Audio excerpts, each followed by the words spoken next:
The region of Central Eastern Europe has a diverse history, and of course it's largely pluralistic in terms of cultural history prior to the mid-20th century.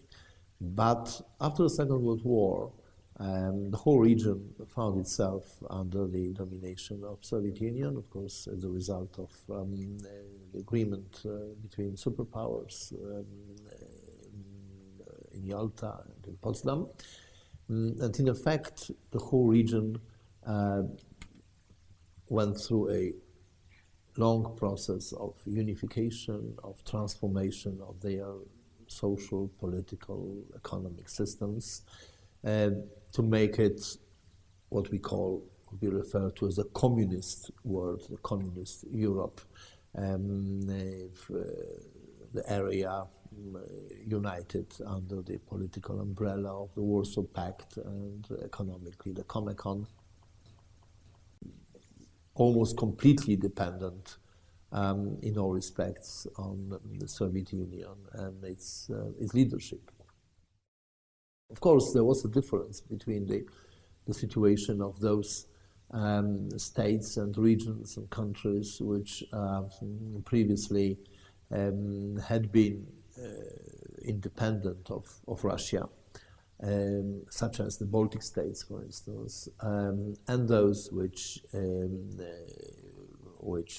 Russia itself and Slavic countries, or countries which belong to Russian sphere of influence, had belonged to the Russian sphere of influence before. But and on the other hand, there was an important, very significant difference between the Soviet Union itself and all the Soviet republics and the satellite states, which, although part of Warsaw Pact and part of Comecon, did enjoy, let's say, a certain level, a certain degree of autonomy, I would say, independence, in many ways able to live their old way of life, controlled but not completely directed by the Soviet Union. The Second World War and occupation, Nazi occupation, in some areas, also Soviet occupation, was a common experience. War is something that has to be taken into account as joint experience. The trauma of war, but also the destruction which resulted from the Second World War. After 1945, the whole region went through a rapid social change, political change, economic change, which to some extent changed its picture, its identity, especially economically.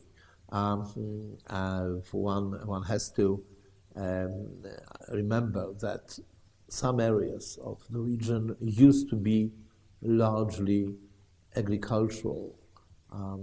Large parts of Poland, Slovakia, many other areas. While, for example, Silesia, southwestern region of Poland, and Czech Republic, what is now Czech Republic, were highly industrialized. Also, the level of urbanization was much higher in those regions than in some other parts. Those areas which were not industrialized, which had not been industrialized before communism, were industrialized as part of the communist transformation, mainly through forced, imposed, very quick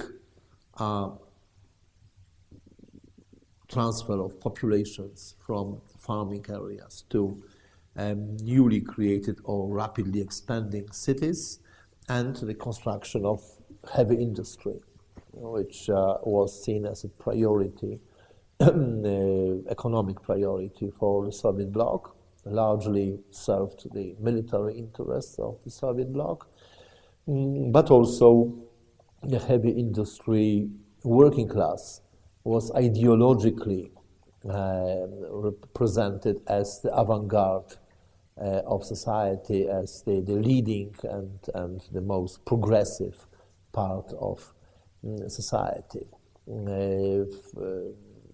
This view did not necessarily mean that the heavy industry working class was actually privileged economically or politically in many ways. Of course, in some places, some periods, they were offered some economic benefits, but it was not this sense of being avant-garde. It was like an ideological concept that the most advanced, the ruling stratum, the ruling class of society was the working class and heavy industry.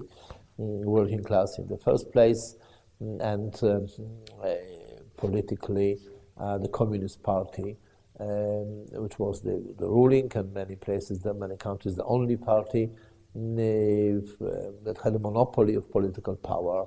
The Communist Party presented itself as the political representation of, first of all, the working class, and more particularly of heavy industry working class. So steel workers, shipyards workers, chemical industry workers, coal miners were they were seen and they were presented as the healthiest, the most valuable, the most powerful, the most advanced segments of the society.